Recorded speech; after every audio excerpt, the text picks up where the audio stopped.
The legend of Atlas has always fascinated me.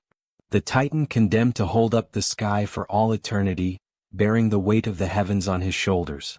It was an image that seemed larger than life, a story of punishment and endurance, and I'd always found something hauntingly beautiful about it. But it wasn't until I stumbled upon a small, forgotten museum in Greece that I realized just how wrong I was. I was traveling through Europe, backpacking my way across the continent, when I found myself in a tiny coastal village.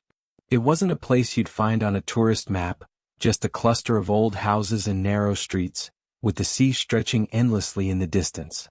I was tired and hungry, looking for a place to rest, when I saw the sign, Museum of the Lost Myths.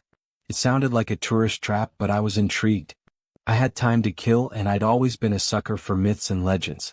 So I paid the small entry fee and stepped inside, not knowing that it would be a decision I'd come to regret. The museum was unlike any I'd ever seen.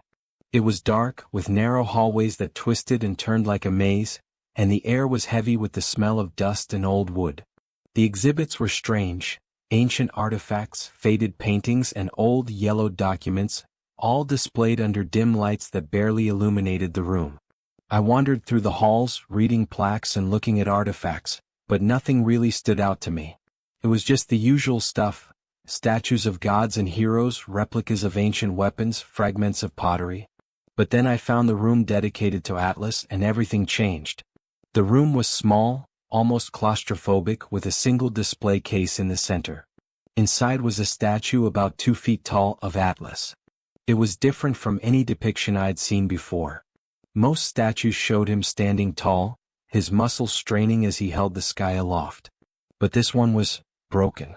Atlas was hunched over, his back twisted and bent, and his hands were gripping a jagged, uneven surface that seemed to be crushing him. His face was carved in a grimace of agony, his eyes wide and hollow, as if he was screaming, but no sound could escape.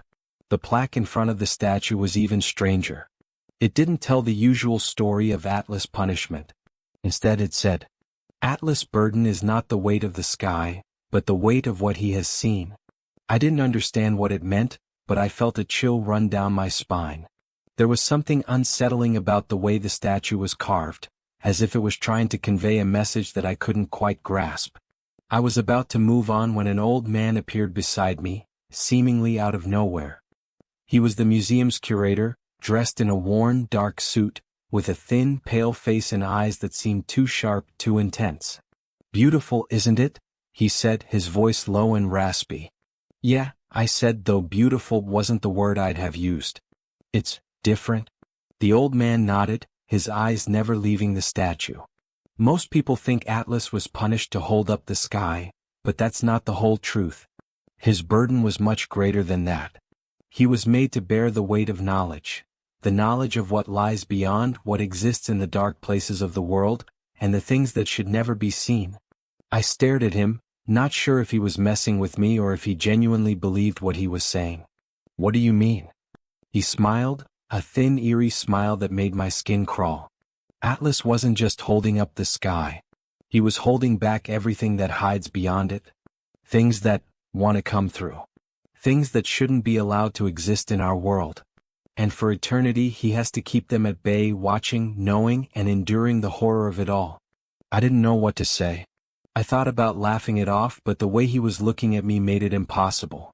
There was something in his eyes, something dark and hollow, that made me believe just for a moment that he was telling the truth.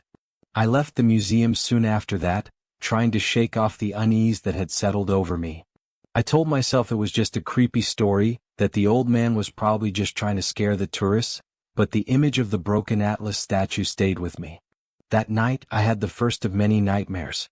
I was standing in the middle of a vast empty field, with the sky stretching out endlessly above me. It was dark, but not the kind of dark you get at night.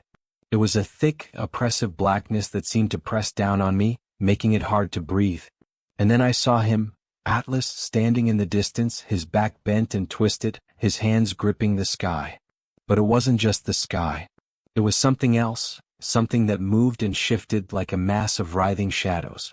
I could hear it, a faint, whispering sound like thousands of voices speaking all at once, saying things I couldn't understand.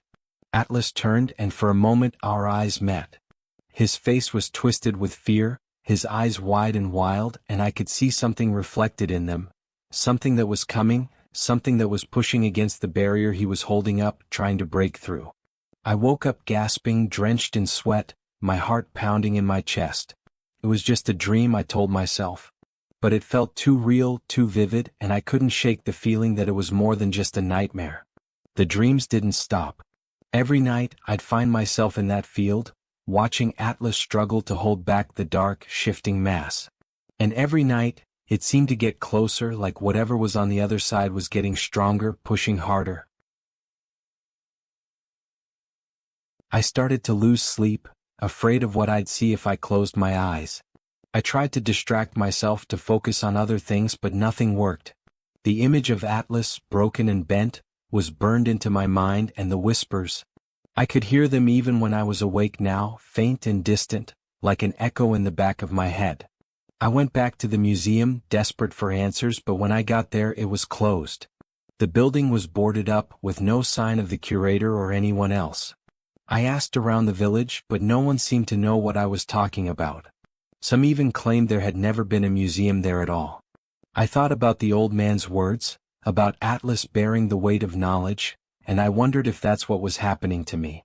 If somehow I'd seen something I wasn't supposed to see, and now I was bearing the weight of it just like him. A few days later I got a package in the mail. There was no return address, no note, just a small black envelope with my name scrawled on the front. Inside was a single photograph of the Atlas statue from the museum, but it was different. The statue was cracked, pieces of it broken off, and there was something seeping through the cracks. It looked like shadows, dark and formless, spilling out from inside the statue like it was bleeding darkness. And there, in the corner of the photograph, was a face I recognized. It was me. I dropped the photograph, my hands shaking, and that's when I heard it. The whispering, louder now, clearer, like it was right next to me.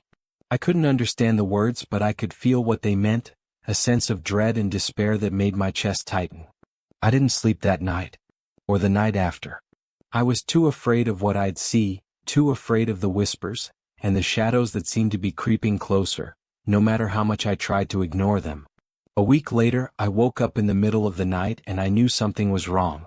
The air was heavy and there was a faint, rhythmic sound echoing through the room, a sound I recognized. The sound of a heartbeat. I sat up, and there, at the foot of my bed, was the statue of Atlas, the same one from the museum. But it was no longer small. It was life-sized, standing tall and imposing, with cracks running down its surface.